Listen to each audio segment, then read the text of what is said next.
Hey everybody, this is WAWTAR. That's good music. Greg Gilbertson wrote that for our show. This is another week of Why Are We Talking About Rabbits? Today, I'm offering something like a talk. I gave this talk at Montanika, a conference out west, on basically asking, how shall you live in this world? And this is a talk on living in this world as per the notion of giving, taking, and cargo. What is material stuff to us? So it's a talk offered to you from us, from First Things, and from Patristic Faith, where we were able to participate in this wonderful event this past June. To you, a little bit of WAWTAR and a talk from Montana, and I hope you enjoy it. So here's the thing. I cut my teeth on public speaking, doing stand-up comedy in New York City, and teaching 17-year-olds who are really, really annoying. And the first rule is you never do your set after the audience got their food, and you never take the class right after lunch. Because already people in the back are like, oh Lord, this is, I'm tired. So, it was my fault, by the way. I chose this slot like a dummy. So, I want to thank you all. I'm afraid I'm going to move this here. I move around a lot, but I'm going to try to stand still. It's very important. What's up, Father Turbo back there? In the Georgian tradition, there's this thing called the Supra. Have anybody been to Georgia here? Yeah, right on, Johnny. So at the Supra, which I'll talk about a little bit, there's usually a long table, and the Tamada is at one end. The Tamada is the Toastmaster. We opened a restaurant where we do this in Greenville. I hope you'll all come sometime. And the other end of the table, the very other end of the table, the traditional seat at the other end of the table is for the oldest male. And so if I'm your Tamada today, look at standing back there. Father Turbo. And by the way, the seat on the other end is meant for two things. One, they're the oldest because they're the wisest. They go together, just like in Asian history. If you're old, you're wise. It's not like a debate. He's really wise. He's wiser than that old guy. No, he's not. He's younger. Impossible. I don't know that you're the oldest guy here, but I will say this. The other role that person on the other end plays is they watch the Tamada. And their role is as if the father to the son. And they just watch to make sure the Tamada is giving good toasts. So take a seat, you're making me nervous. Can I stop kidding, Father? Do whatever you want. Can I start with a toast? I don't know if anybody even cares, but I do a podcast, and I always try to toast on a podcast every now and then. I want to make a toast. It's really important. You'll see that Georgia really works in. I don't care what you're drinking, though, in Georgia. If you're drinking water like I am to a toast, that's embarrassing. It means a lot of bad things, but I don't know, we're together. I sprung it on you, okay? I sprung it on you. I want to make a toast in general to this. We've come together, and if you notice that we're close. We're close. I got a neighborhood, I don't know about you, but I see my neighbors very rarely, and when I do, they're like, over there. They're not close. They're not physically close. And there's an energy that is imbibed by us, and it's a proper Christic energy. And I know I felt it the last 2 days, and I'm going to take it home with me. So I want to make.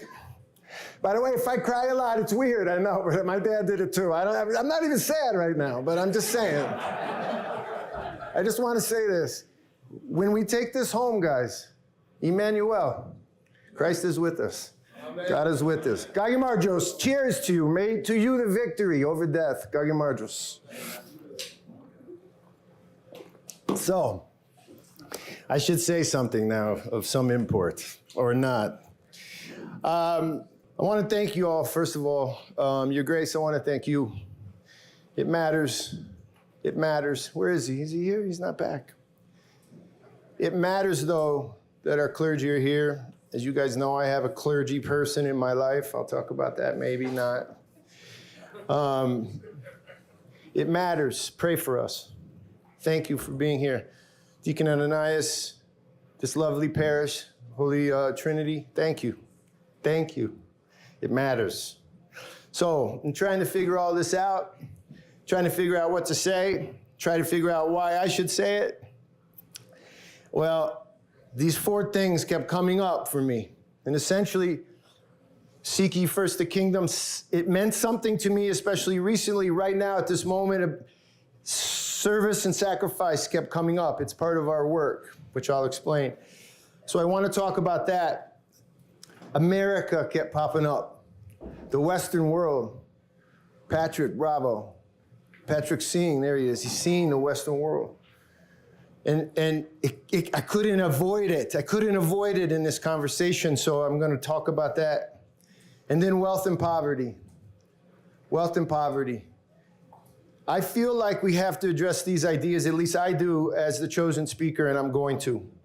And so to do that, I want to start with service and sacrifice and what that is and how it ties into seeking the kingdom.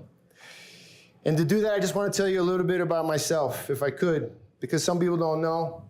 And if you do know, you should hear it from me, not from the interwebs, whatever that is. So we do this thing called First Things Foundation. And I don't know how to explain this. It's not very orthodox, according to this guy I know, my brother. He jabs me. And first of all, I just want to say I am not him. My name is John. He's Peter. Whenever I show up in an Orthodox church, it's a hassle, but I love him very much. Where's the camera? I love you, bro. Love you. A lot. Yeah, I don't know what ethos I have, but it's barely Orthodox. But here's the deal. That guy is blessed. Pray for him. He's excellent. He also tells the truth. He can't help it. I know I sat in the back of my dad's orange Buick a lot with him, and we had a lot of fights, and we threw some punches, and they land with truth, I'll tell you right now. So pray for him. But yeah, I do First Things Foundation. And we have people in our organization that are atheists. We have people that, well, one of my favorite person was a Georgian woman who pretty sure that she was an atheist and then suddenly a Mayan shaman. Yeah, I know, it was weird. We kind of take them all. But I want to say something about what we do. What we do is we take a bet that if you combine something like perseverance and love, and you combine that with asceticism, what happens is you get orthodoxy on some level that speaks to the people in our society right now in a way that's proper. Here's what I mean. We take a bet that if you go overseas or you go to Appalachia or you go to the toughest places in the world, by tough here, I want you to hear impoverished. But you'll see when St. John Chrysostom starts talking to us, we know the real deal. But I want you to think of hard places to live. I've lived overseas for almost 6 years of my life with no running water and no electricity. That teaches you a lot. And we send folks into those communities, and what happens when they get there is we take a bet that if they spend enough time in the community, imagine you guys, you're Kaiolan or you're Sindala in West Africa, in Mali. This is the village. We all came together. Imagine. If I spend enough time in this village, not a weekend like USAID showing up, rolling in, handing out papers and getting everybody to say, hey, give us money. If we spend enough time in this village and I meet the right people, about 10 of you, about 10 out of 100, really it's 9, have an enzyme. There's something about you that's magnificent. You probably don't read or write, no good. You probably dropped out by 4th grade in the places where we work in Mozambique and Sierra Leone and Georgia. But you got something. And what you have is amazing and magnificent. In our country, we call it creativity or entrepreneurship. You can't call it that in these places because entrepreneurship implies an individual wealth gain. Very few people say, I say entrepreneur and you say 11 people. No, it's 1. You can't say that in an ancient society or in old world societies where they work together as in community, because an entrepreneur that makes a lot of money in Kaiolan where we work, in West Africa and Sierra Leone, they have to give it away by definition. If they don't give it away to their friends and their neighbors, and especially to their family, then they get ostracized and they get exiled. So a lot of people who do mission work get confused. They call that thing I just described as corruption. But what it actually is communitarianism. It's the necessary giving to those who made you, even though you earned it. But of course, we know you didn't earn it. You didn't even earn your own skin. Your parents gave you that. So it's a natural returning. And so what we try to find are those 6 people, those 11 people, that one person who will organize, and then we give them attentiveness. We attend to them and to their projects so that they can grow their own project in their own community, in this community. But we have to do it as outsiders, and there's a reason. Because if we do it as an insider, what happens? I can't get any traction. The minute I work with you guys, then, hey, what about, you're from us. You're not from, I can't get traction. So the outsider is essential. The last thing is, the outsider has to practice asceticism. That's what we do.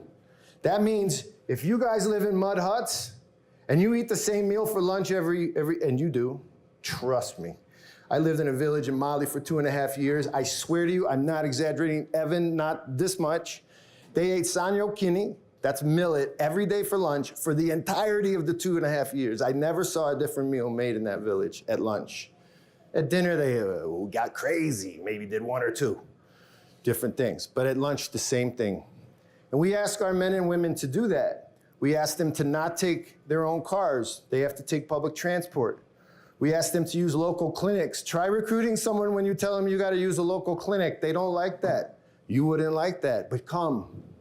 Because it's amazing what happens. You practice a type of asceticism that leads you into orthodoxy, even if you're not. Of the 33 people we've sent, nearly 8 people out of those 33 have converted to orthodoxy. In Africa. Okay, figure that out. There's no church around. I don't know how to explain it to you. It happens. So I'm telling you all this because essentially my work is about something like hospitality. And by that I mean offering health. Hospital is a word, guys, tied to hospitality. You shouldn't achieve, acquire, and offer hospitality if it doesn't end in health. But here's the key. You don't have to think about hospitality, you just have to do it. So what we try to offer is ourselves, and what really happens is what's offered back is even more hospitality. Then you make something like a beautiful relationship, and then what comes is a beautiful project. So by the end of 2 years, often our field workers, they do this thing called build a small project. So there's a textile, a family started a textile business in Guatemala with our guy Juno there. We started a really cool school project in the highlands of Momostenango in Guatemala. There was a clinic project, there was a bee honey project. What happens is when you invest time, then beauty builds. Now, do we save the world? All of you should say, please don't try to save the world. Because we don't do that. Because that's a dumb idea. So, before I continue, I just want to give you a story from one of our experiences, because stories are really important. I think stories are the actual essential communicative move in life. So here's a story. I really want you to hear it. It comes from my work in Haiti. In 2000, I took my family to live in Haiti as Orthodox missionaries. Again, I'm telling you more about myself, but we'll get into the nitty-gritty. We'll get into America and all this stuff.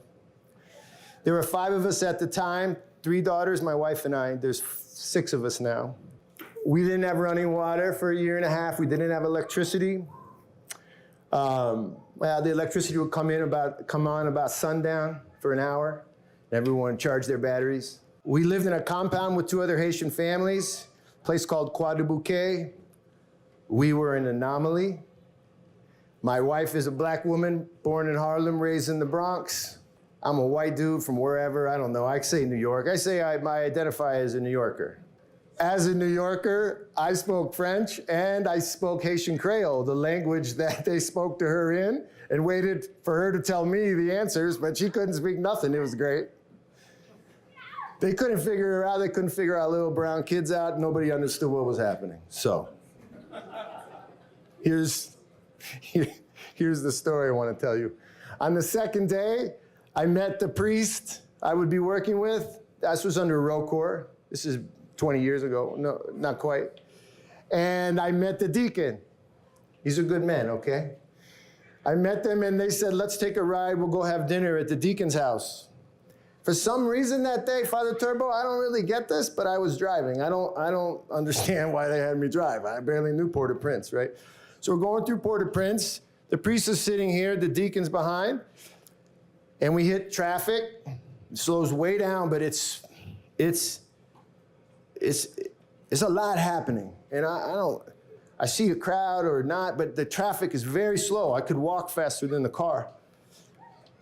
And then a man comes just off to my left. I can still see this. He comes out, and he on the other side of the road, but he's weaving through the cars. And I notice, I can still see his jaw. I can see his face, his strong jaw. And he walks right in front of my car, just over here, and then drops. And the reason he dropped is because he had a massive, massive open wound across his head. I couldn't even see his face. He was bleeding. Just the worst scene you can imagine. And behind him were people also weaving in and out. I'm talking like not 2, but like 20 people.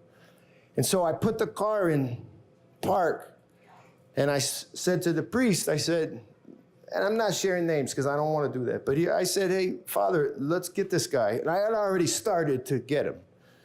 And he said, no, don't do this. No.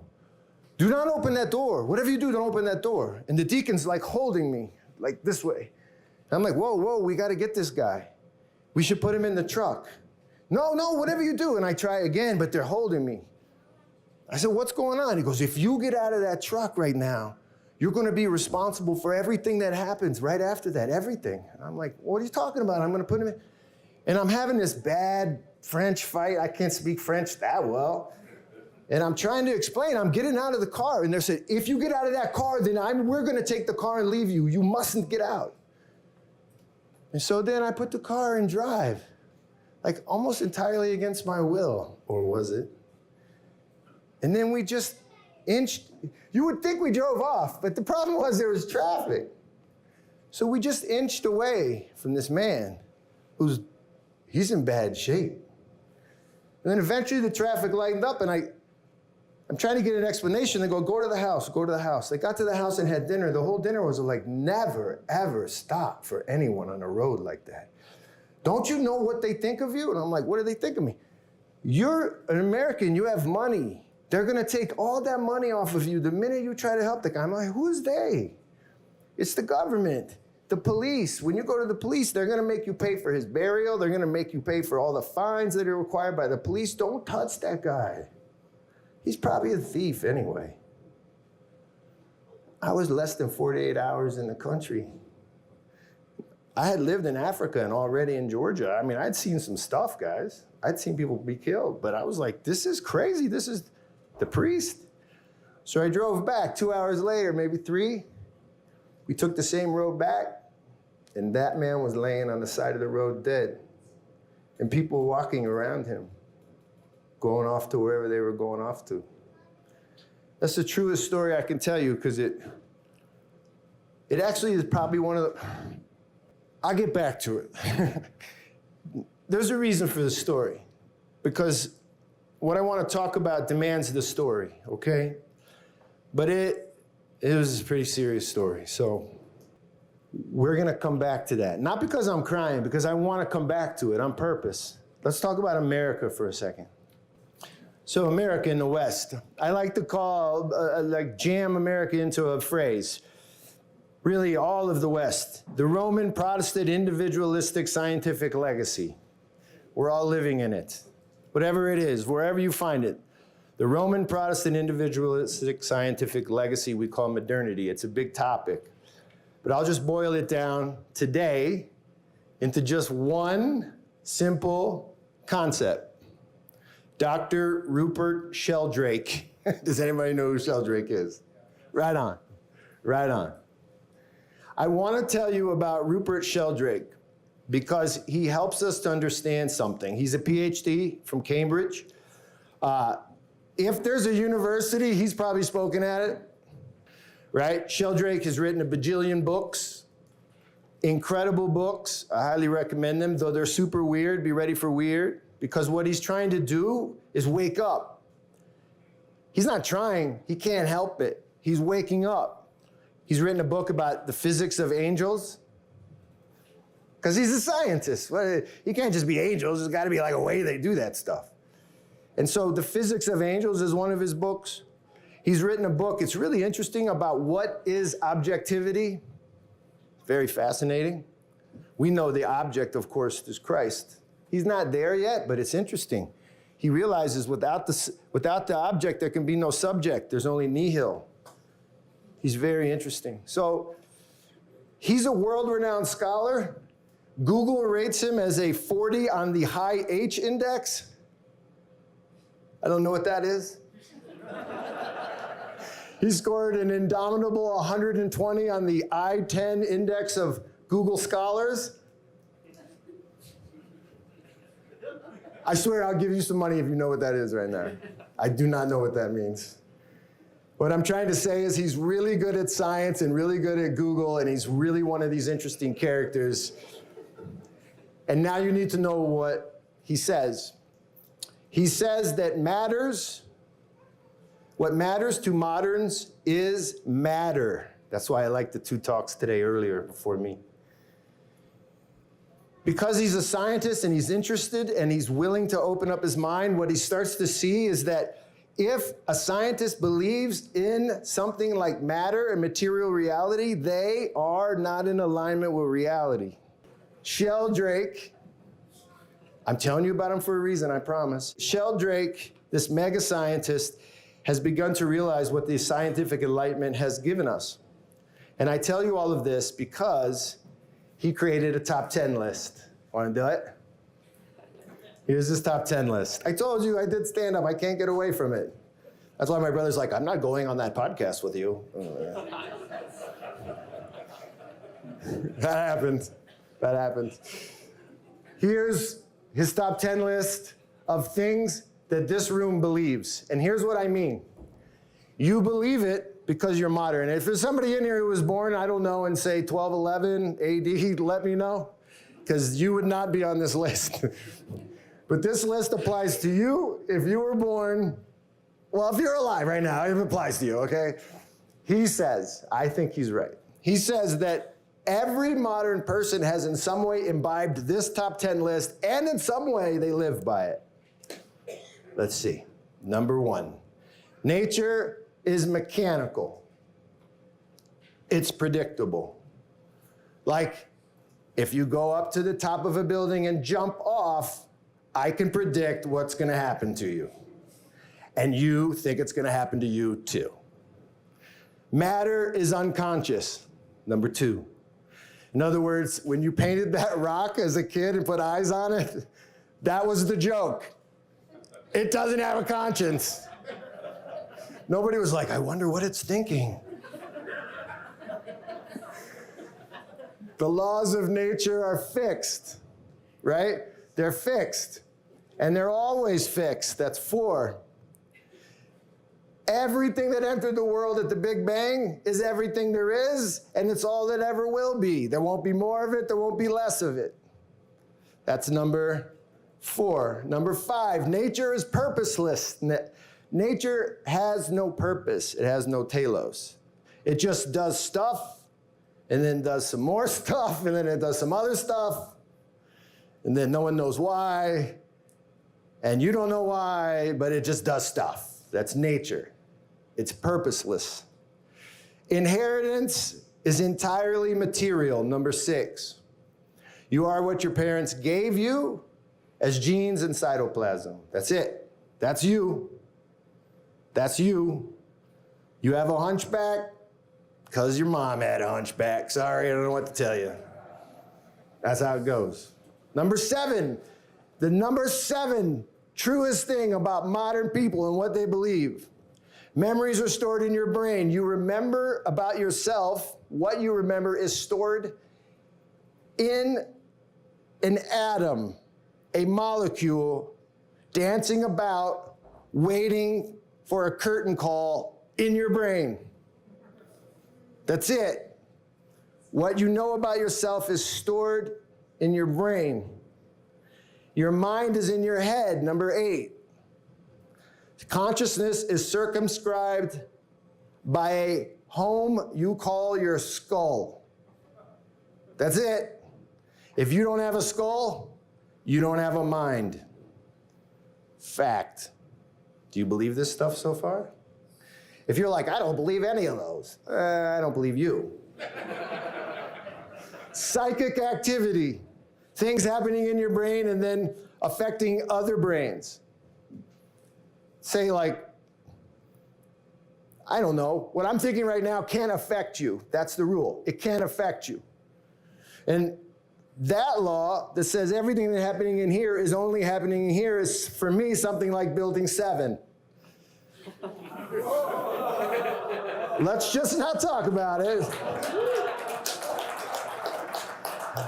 Doesn't seem real, seems kind of weird that my brain could affect your brain somehow in a weird way that's not in my skull. Let's not talk about it. Makes me feel uncomfortable. I don't want to get fired. That's number 9. And number 10 is medicine is mechanistic. And it's the only kind that works.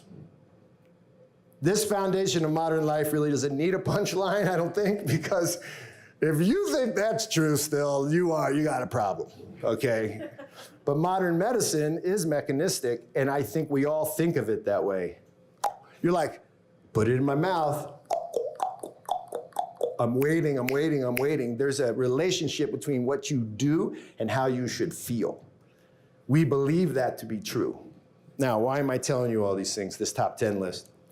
This top 10 list, cited by the world's most intriguing scientists as what we've come to believe in modernity, this list has, in some ways, been our legacy, what we've inherited. You did it at school. We did it at school, and you imbibed it, and I imbibed it. We imbibed it, and now we're waking up. This room is red-pilled, or whatever you want to call it. We're waking up. Sheldrake is waking up. Orthodox Christians are waking up. This might not be true, but still the list has a lot of utility, and this is why it has utility, okay? The list has utility because it tells us who we have been, which helps us to understand the next thing of how we should act in a world that may not be telling us the truth. How should we act in a world that doesn't tell us maybe how reality is? So, do you guys think those things are true? Not do you think they're true according to your orthodoxy, but do you think people around you generally, when I go out here to the store, do you guys think, I think they think it's true? Or better yet, even if they had a moment and thought, with their mind, their intellect, I don't really think that's true, they still operate as if it is true. And so, matter, material things, atoms, genes, cytoplasm, Teslas, concrete, fingernails, dollar bills, y'all. That's what matters. That list tells us that's what matters. And that's what Deacon was talking about, and Patrick. Matter matters to us moderns. And people who make good matter, they matter the most. As C.S. Lewis says, right? We've always loved magic, and the new magicians are the scientists who give us the stuff that we want. And so if this is all true, we have a problem. If these principles have taken root, how are we supposed to seek an immaterial kingdom, God's kingdom, in a haze of material wealth? And that brings us, do we have any sound in here? I want a drum roll. That brings us, nice. That brings us to the very disagreeable and most wonderful St. John Chrysostom. St. John talking about poverty and wealth. Poverty and wealth. St. John, as you guys know, doctor of the church, one of the three great hierarchs. If you've read his hagiography, he was, shall we say, very disagreeable. He sought truth. If he didn't find it right away, he kept looking, and then he sought some more, and then sought some more, and then if he talked about stuff, he talked about truth. He lived truthfully. He blazed his way through the world. He knew how to live in the world. He knew how to seek the kingdom. St. John. But man, what a pain. Such a pain. Sorry, if you haven't read on poverty and on wealth, go do it. But I'll share some with you in the meantime. Here's one thing he says from his homilies on poverty. What is it to be rich? To be poor? I say, the rich man is not the one who has collected many things, but the one who needs few things. And the poor man is not the one who has no material possessions, but the one who has many desires for many things. Rich and poor, what a great definition. Listen to all the things, the stuff. It's to be rich is to have few things. To be poor is to desire and to acquire many things. Just let that run through your mind as you think about America. He goes on. So, if you see someone, Evan, greedy for many things, you should consider him the poorest of all, even if he has acquired everyone's money. If, on the other hand, you see someone with few things and fewer needs, you should count him the richest of all. And if he has acquired no things, he is like a king. What? Come on, St. John, come on. I admit I have an Xbox. It happened. It was in my house. It's there right now. I don't play it a lot. I don't have time. A little time. Really? It's so bad? Here's another thing. He's not done. If anybody thought, well, that's the end of that. That's not the end of that. There's a lot more. Here's one. The rich man had his ship full of merchandise and it sailed before the wind. But do not be impressed. The rich man, he says, was hastening to a shipwreck. Why, you ask? Because the rich man refused to unload his cargo with discretion. And this, of all these little words I wrote, this is my favorite. This is the best. Rich folks have cargo. And for someone who spends their lives acquiring cargo, thinking about cargo, measuring cargo, delivering cargo, handling cargo, becoming a cargo file, for that person, unloading and throwing that cargo overboard, that's a really hard thing to do. It seems like I shouldn't do it. Rich people, guys, don't unload their cargo. And that weighs the rich man down and slows his ship. And in fact, it sinks his ship. It invites the dark deep below.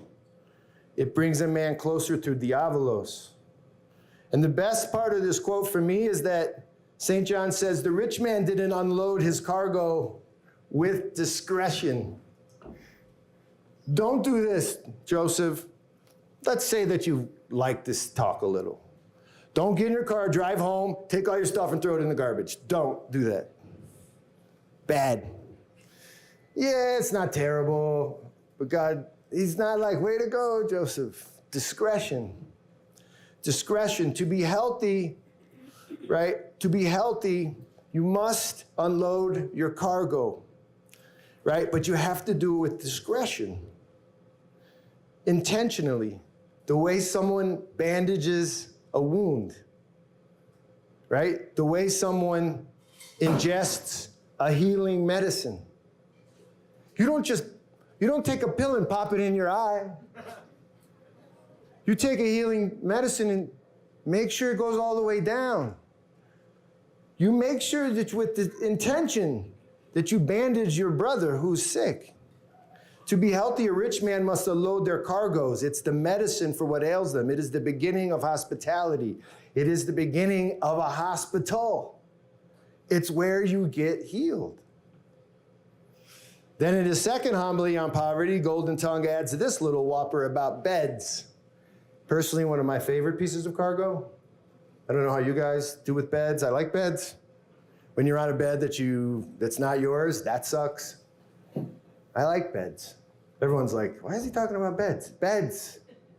St. John says this. He says, you rich men consider that while you sleep on a bed of ivory, someone else does not enjoy even sufficient bread, maybe even your neighbor. Will your conscience not condemn you? Won't your conscience rise up as you sleep on that bed of ivory? Won't your conscience awaken and denounce this inequity? And if it does not rise up, what defense will you have before God? Then he talks about King David. King David probably had a few beds. Consider David, he says, what kind of bed did he have? Not adorned all over with silver and gold, but his bed was adorned with tears and confessions. He himself, David himself tells us, I shall wash my bed every night. I shall water my couch with my tears. David washed away his sins of stuff with tears of contrition. He gave away his ivory bed too. And so, if you think of this for a minute, Rupert Sheldrake is a recovering light person. He's a recovering person of the Enlightenment. And he tells us, as a scientist, that we moderns believe in 10 things that really are just one thing. And that one thing is that matter is all that matters. And then St. John tells us that when you acquire goods, those goods are actually killing you. He tells us that matter doesn't matter at all. The modern world tells us it's all there is, and our lights tell us that it's actually poison. We have a problem. We have a problem. I immediately think of a show my wife really likes. It's called Hoarders. Who's ever seen Hoarders? Come on. Come on. Don't be ashamed. That's right. That's right. You've seen it. Don't be ashamed. Hoarders is basically a show for voyeurs. Again, I'm sorry to you guys and to my wife. I watch it too. It's for voyeurs who want to watch what happens when people accumulate and acquire and keep getting new stuff. What happens? It's really gross what happens, okay? Rats happen. Grime happens. Insects happen. Watch the show. These cats have so much stuff in their house, they don't even know what's in their house anymore. Here's the other thing. Secretly, everybody knows a hoarder. You know 6 degrees of separation? I think my best friend, Terry Ole, I think he was a hoarder. Well, I think his parents were hoarders, because I used to walk through the house going, wow, they have a lot of books. And now I think back, that was an abnormal amount of books. It was a hoarder house. It's a particular kind of disease. Come with me to Sierra Leone. Come with me to West Africa. They don't have hoarders, guys. No offense, okay? That's never happened. You're not like walking into a mud hut filled with random things piled up so high that snakes live in there. Because if you watch the show, that's what happens. That's what actually happens. So, I think what's happening is you're watching a show that's diabolos.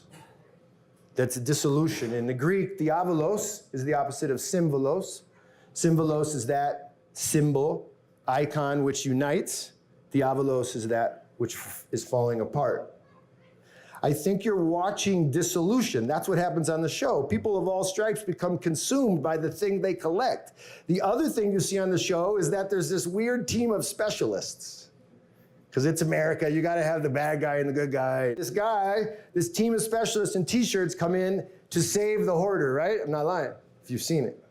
And they come in, and the whole show is about, like, how are we going to save this guy? So how do you think they save him? What do you think the answer is?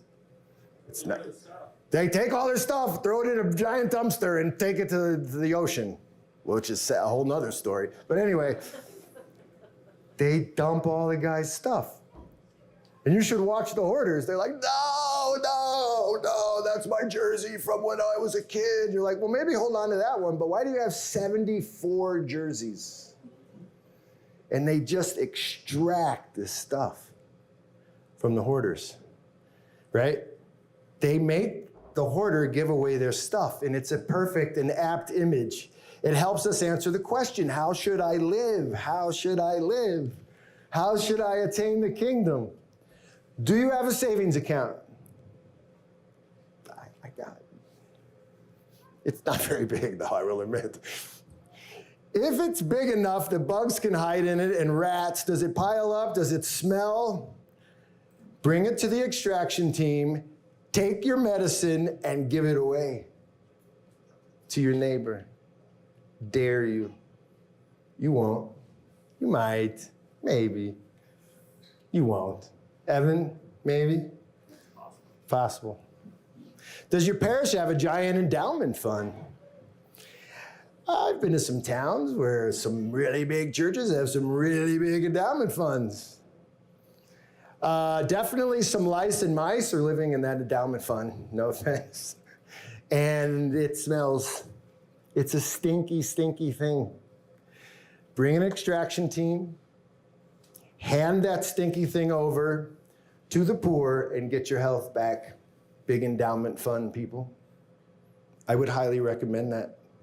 Is your uncle sitting on a big 401k the size of Big Sky Country? Help him get healthy, please, and give it away, like now. Well, what will I do when I'm old? I don't know. Be a Christian and find out.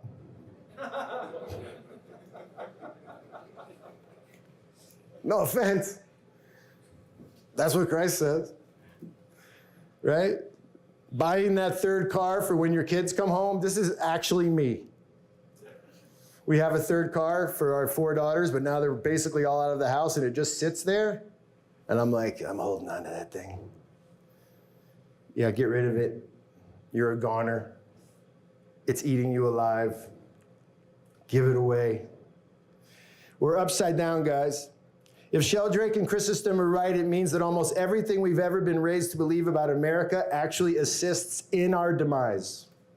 And yet America, like all things worldly, all nations, all people ever, like all things worldly, America is groaning to be redeemed. And it will be redeemed if we all re-gift.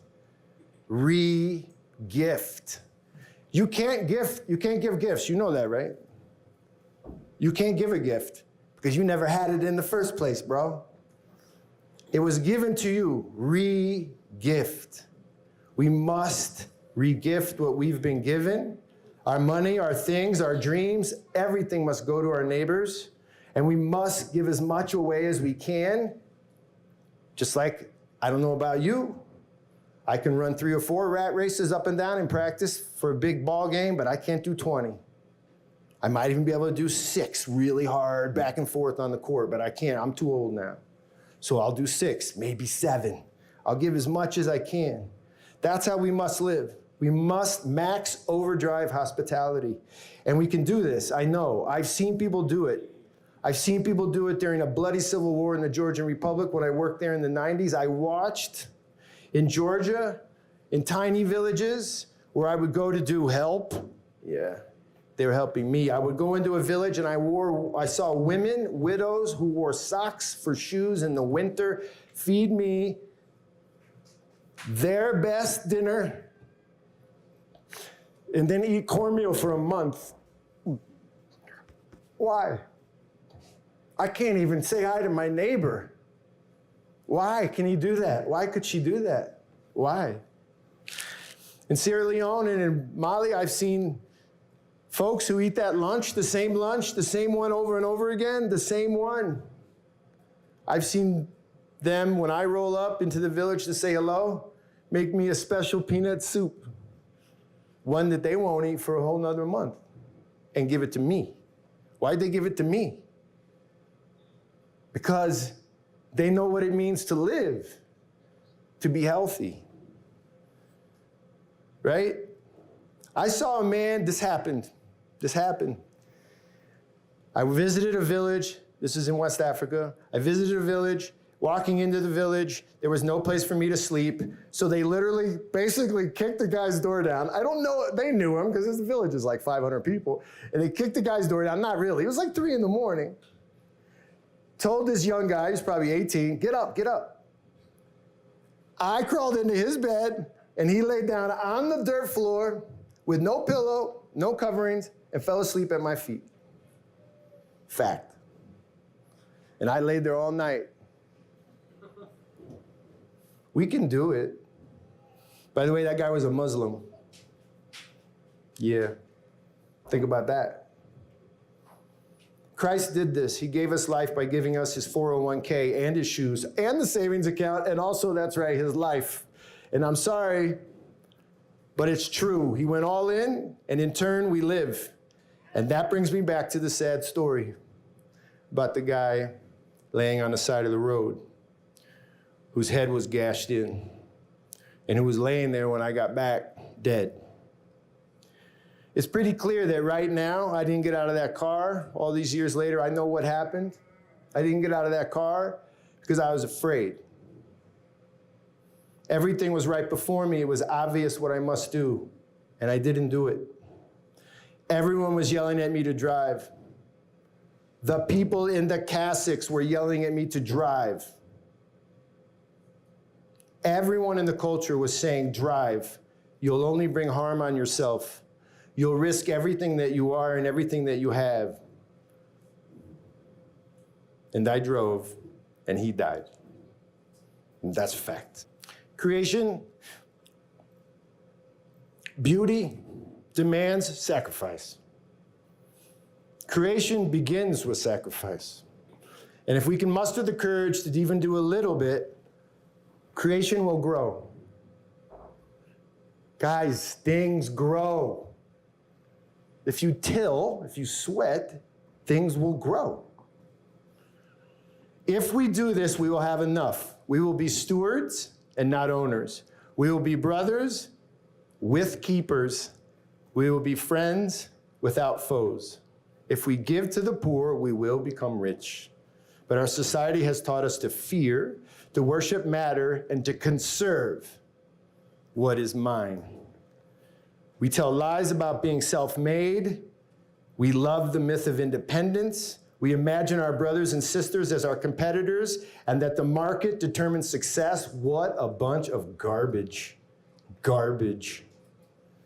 But St. John tells us that's all a lie. He tells us that if we enter diavolos, if we think like this, we will enter diavolos. We will come apart, and we are, and we will. So let's not do it. Let's make a pact. This is the end. Let's choose symbolos over diavolos. Let's choose radical hospitality over reasonable ideology. Emmanuel, we can do it. That's what we should do. That's what I think. And I want to take questions, because there's more to say.